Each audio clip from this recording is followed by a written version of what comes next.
difficile. Le château de cartes, c'est vraiment, ça réclame vraiment de la concentration, un exercice de précision, de patience, beaucoup de patience et de détermination. Chaque fois, je, je, je fais une partie, ça retombe. Je refais une partie, ça retombe. Mais lorsque j'arrive à réaliser une base, ça me permet de pouvoir bien monter mon château de cartes. Et comme j'ai ici une table en verre, ben la table glisse, fait glisser les cartes qui sont neuves. Alors du coup, les cartes ne tiennent pas. Et du coup, pour que ça puisse tenir, j'ai mis une feuille pour que ça puisse accrocher. Et alors à ce moment-là, je commence un petit peu à faire mon château de cartes. Et alors je me rends compte que non, en fait, pour bien réussir, il faut être concentré, être zen. Il ne faut pas être pressé de pouvoir le terminer. Et après, avec un peu de patience et de technique, j'arrive. Donc, pas beaucoup d'hésitation quand j'arrive à en faire. Donc, les plus difficiles, c'est les premières. Une fois que j'en ai fait deux, euh, deux ponts comme ça, quand je fais un pont, ça tient un peu mieux. Je vais rester calme. Quand je fais un pont, ça tient mieux parce que il y a un troisième qui vient, un quatrième, cinquième qui vient dessus.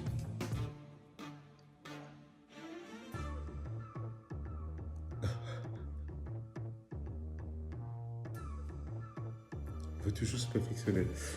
Voilà. Donc en fait, c'est juste pour montrer que la difficulté qu'il y a à faire le château de cartes. Mais cette difficulté, c'est quand même la patience et la maîtrise de ses mouvements. Et plus on est calme, plus on est zen, plus on y arrive. Je vais quand même faire au moins un petit.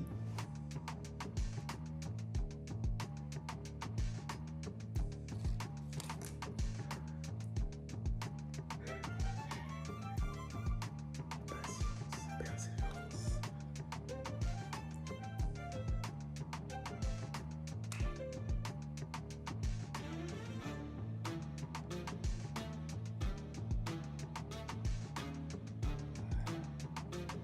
Patience, persévérance. C'est un petit château de cartes, je l'avoue. Il n'est pas très beau, mais je suis content d'avoir réussi quand même à faire un petit château de cartes. Voilà. Donc pourquoi cet exercice? C'est en fait ce que j'allais partager avec vous. C'est l'objectif du château de cartes, c'est ne pas nécessairement de créer un château, qu'on a quelque chose à la fin, c'est plutôt travailler sur l'endurance, la patience et voir un petit peu où ça va arriver. Et tout ça, j'allais vous amener à une réflexion. Une réflexion, en fait, pour vous dire que la vie, c'est comme le jeu du château de cartes. Pourquoi? C'est que l'objectif, ce n'est pas au final de créer un château, mais c'est l'exercice de la création qui est le plus important. C'est ça qui est le plus gratifiant dans la vie, le fait de toujours créer.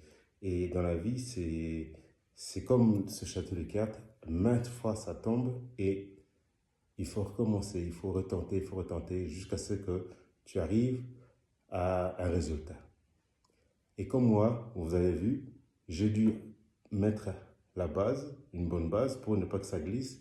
Et puis au début, j'ai commencé à essayer de créer un très grand château de cartes. Donc, il y avait beaucoup plus de risques de pouvoir échouer. Je ne suis pas arrivé au bout.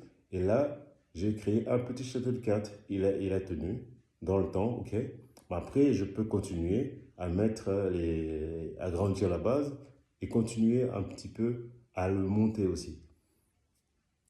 Donc c'est ça que je dis dans la vie, c'est ça, c'est qu'il ne faut pas abandonner à la première, à la deuxième, à la troisième échec. Il faut avoir une bonne base sur quoi construire sa maison et, euh, et toujours se relever. Donc celui que vous voyez dans la vie à côté qui est à terre, c'est peut-être qu'il avait un château qui était peut-être à deux, trois étages, qu'elle est tombée, Mais il faut aussi avoir le courage de recommencer et pour pouvoir continuer à créer ton château.